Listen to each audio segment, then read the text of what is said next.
Stage पर बैठे हुए मुअक्कर उलमाए किराम,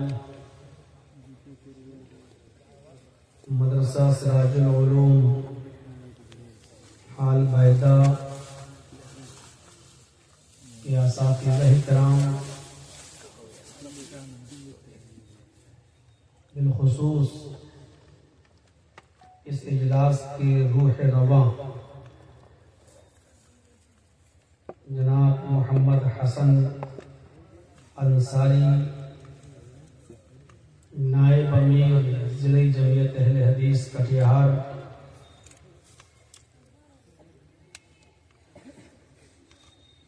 हमारे रफीक सफ़र जो मुझको अपने साथ मनसाही से यहाँ तक लेकर आए, मेरे मोहतरम दोस्त जनाब डॉक्टर आलमगीर साहब,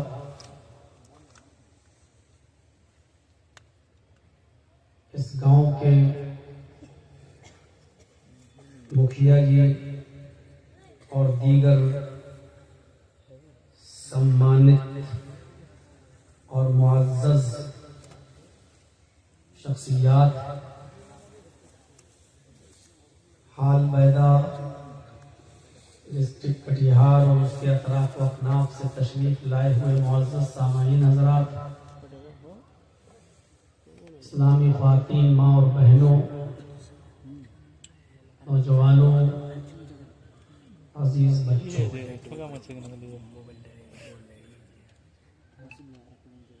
रात के 12:30 बजे तक और ठंडी की इस रात में आप लोगों का यहाँ पर जमकर बैठना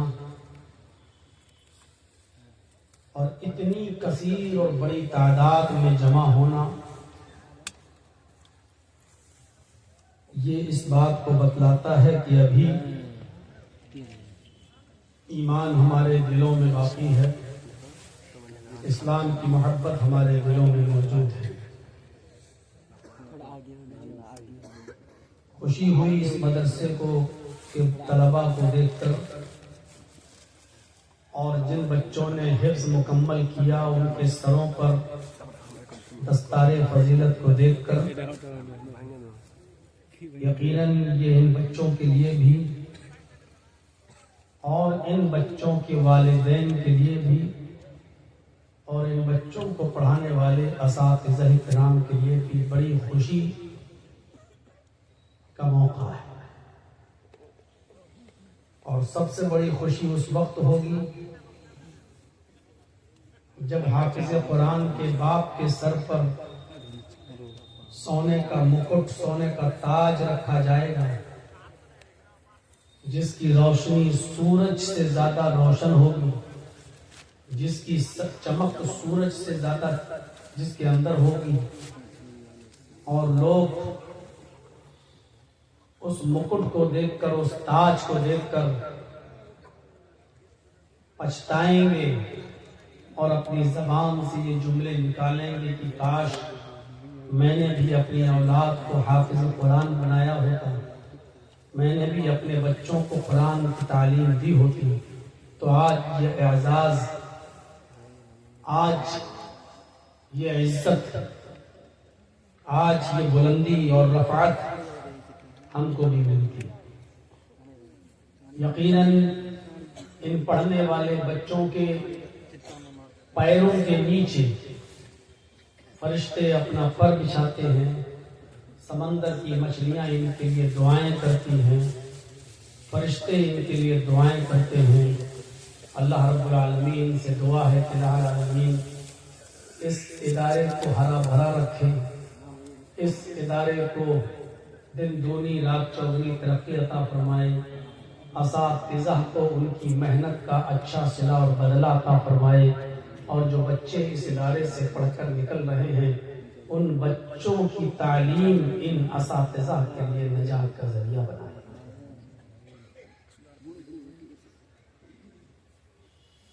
जलसे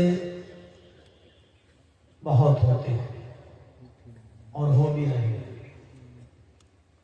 तकरीबन 25 साल का जमाना मेरा भी जलसों में गुजर चुका है। मुझे अच्छी तरीके से याद है,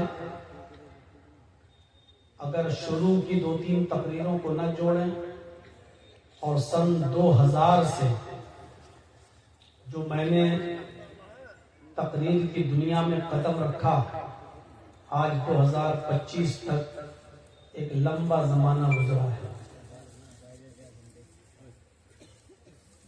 1/4 सदी गुजर गई है। एक सदी 100 साल की होती है, 1/4 सदी गुजर गई है। और मैंने बड़े उतारों चढ़ाव देखे हैं, बड़े नशेबो फराज देखे हैं। मैंने सन 2002 की तकरीर में जो नारायण खेड़ के अंदर हुई थी आंध्रा में, मैंने वो मंजर भी देखा है कि मेरी तकरीर खत्म होने से पहले 6-7 लोगों ने अपने घरों से टीवी लाकर स्टेज पर पहुंचकर और जमीन पर अपनी अपनी टीवियों को पटक दिया था और तोड़ दिया था। मैंने वो मंजर भी देखा है। कुछ अच्छे असरात भी देखे हैं और लोगों को चेंज होते हुए और बदलते हुए भी देखा है। मैं ऐसे 1-2 नहीं, सैकड़ों लोगों को जानता हूं कि जब उनसे मुलाकात होती है तो वो कहते हैं कि मौलाना साहब, आज अल्हम्दुलिल्लाह मैं अहले हदीस हूं और मेरे अहले हदीस होने में आपकी तकरीरों का रोल है। आपकी तकरीरें सुन सुन कर मैं राह हक पर आ गया। मैंने इन जलसों के अच्छे असरात भी देखे, मैंने इन जलसों के नुकसानात भी देखे। जलसे अपनी जगह पर हो रहे हैं, लेकिन जलसों में मेले और ठेलों को लगता हुआ भी देखा। जलसों के अंदर मर्द और औरतों का इख्तिलाफ भी देखा। जलसों के अंदर दुकानों पर मर्दों और औरतों की भीड़ भी देखी। और बहुत ही मौजरत के साथ मुझे ये कहने में भी कोई झिझक महसूस नहीं हो रही है, मैंने इन्हीं जलसों में, जलसों के बाहर किसी खेत में लड़के और लड़कियों को गलत काम करते हुए पकड़ते हुए कमेटी के लोगों को भी देखा है, जिनको बिठाया गया, पंचायतें बिठाई गई और फिर जुर्माना उनके ऊपर लगाया गया। मैंने इन चीजों को भी गौर से देखा। मेरे भाइयों, जलसे के असरात हमारी जिंदगी पर मुरत्तब होना चाहिए। वो अब नहीं हो रहे। जैसे जैसे सोशल मीडिया आगे बढ़ती जा रही है और जमाना तरक्की करता जा रहा है, हम ये देख रहे हैं कि लोगों में बिगाड़ भी पैदा होता जा रहा है। अब सूरत ये हो गई है कि आप चीखते रहो, चिल्लाते रहो, बोलते रहो, लेकिन आप बोलते रहिए, हम सुनते रहेंगे। आपका काम है बोलना और हमारा काम है सुनना। हम करेंगे वही जो हम और हमारे बाप दादा करते चले आए। जैसे एक शख्स आगे आगे चल रहा है और 4 व्हीलर वाला उसके पीछे पीछे चल रहा है। 4 व्हीलर वाला हॉर्न बजा रहा है, लेकिन उसके आगे जो आदमी चल रहा है वो रास्ता नहीं दे रहा है। उसने दोबारा हॉर्न बजाया, वो आगे चल रहा है, रास्ता नहीं दे रहा है। उसने तीसरी बार, चौथी बार, 5वीं बार भी हॉर्न बजाया, लेकिन आगे वाला आदमी सुन ही नहीं रहा है, बस चले चला जा रहा है। ड्राइवर को गुस्सा आया, गाड़ी से उतरा, इस आदमी को पकड़ा और कान पर एक थप्पड़ लगाया। कमीने, मैं कब से हॉर्न दे रहा हूं, तुम सुन नहीं रहे हो? इस आदमी ने कहा कि मुझे क्यों मारा? कहा कि मैं कब से हॉर्न बजा रहा हूं, तुम्हें सुनाई नहीं दे रहा है? रास्ते से क्यों नहीं हटते हो? उस आदमी ने जवाब दिया, भाई तुम इतनी जोर जोर से हॉर्न बजा रहे थे कि मेरे कान सुन हो चुके, मुझे सुनाई नहीं दे रहा था। इतनी जोर जोर से आपने हॉर्न बजाया कि हमारे कानों के पर्दे सुन हो गए, मुझे सुनाई नहीं दे रहा है। आप कितनी बार हॉर्न बजाया मुझे नहीं मालूम, मैं कैसे हटता जब मुझे सुनाई नहीं दे रहा है। इसी से मिलती जुलती कैफियत कुछ हमारी हो चुकी है। कितने मौलवी बोलते हैं, चीखते हैं, चिल्लाते हैं, कुरान की आयतें पढ़ते हैं, जहन्नम का जिक्र करते हैं, अज़ाबे कब्र बयान करते हैं, रो रो कर जहन्नम के हालात का तज़किरा करते हैं, कयामत की निशानियां बताते हैं, लेकिन हम सुनाई नहीं दे रहा है हमें। हमारे कान सुन सुनकर पक चुके हैं, हमें पता ही नहीं चलता कि जलसों में क्या कहा जा रहा है। भीड़ तो होती है, लोग तो आते हैं, तकरीरें तो सुनते हैं, बातें तो सुनते हैं, लेकिन जैसे हॉर्न की आवाज सुन सुनकर आगे चलने वाले का कान सुन हो चुका, ऐसे ही मौलवियों, आलिमों, मुकर्रिरों, खतीबों की तकरीरें सुन सुनकर हमारे कान भी पक चुके हैं। हमें भी कुछ समझ में नहीं आता है कि हमें क्या अमल करना है और क्या अमल नहीं करना। आज यही सूरत है। एक बीमारी है जिसको बोला जाता है डायरिया, जिसमें इंसान को लूज मोशन हो जाता है। जो कुछ भी खाता है वो पेट के रास्ते से बाहर निकल जाता है, उसको पानी की तरह लैट्रिनें होती हैं, और जो कुछ भी खाया वो बॉडी को नहीं लगता, उसका ब्लड नहीं बनता। जो खाया वो पेट में गया और लीवर का फंक्शन उसका बिगड़ा हुआ है, इसलिए लूज मोशन की शक्ल में वो दूसरे रास्ते से जो कुछ भी खाया वो बाहर आ गया। इस बीमारी को कहा जाता है डायरिया। इंसान जो खाए वो उसके बदन में ना लगे। इंसान जो खाए एक रास्ते से और दूसरे रास्ते से बाहर निकल जाए, उसकी ताकत, एनर्जी इंसान की बॉडी में न लगे, तो इस बीमारी को कहा जाता है डायरिया। जिस तरह डायरिया में इंसान जो खाता है वो दूसरे रास्ते से बाहर निकल जाता है, हमें भी कानों का एक डायरिया हो गया है। हम एक कान से सुनते हैं और दूसरे कान से बाहर निकाल देते हैं। जर्जी साहब क्या बोल रहे हैं? हम एक कान से सुन रहे हैं, जलसा खत्म हुआ, दूसरे कान से हमने निकाल दिया। उसका असर कल हमारी जिंदगी पर नहीं रहेगा।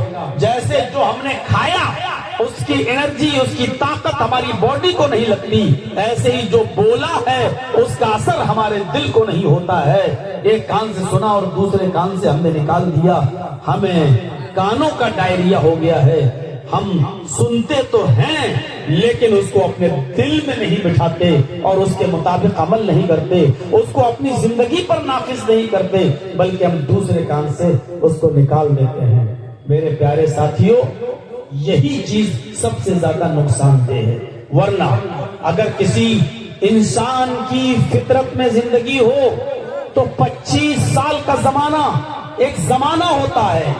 इंसान एक बात ही काफी है उसकी जिंदगी के अमल करने के लिए। यहां तो 25 साल की जिंदगी गुजर चुकी है तकरीरों की दुनिया में, जहेज अभी खत्म नहीं हुआ, जुआ अभी खत्म नहीं हुआ, शराब अपने जोरों शोर पर है, सारी बुराइयां हमारे मुआशरे के अंदर है, बेपर्दगी आम हो चुकी है और बेहयाई की हालत तो यह है कि हमारी बेटियों और बहनों के जिस्म से कपड़े उतर चुके हैं। शॉर्ट कपड़ों में इंस्टाग्राम पर आकर, टिकटॉक पर आकर गंदी वीडियो बनाकर अपलोड करके आज वो हजारों रुपया कमा रही हैं।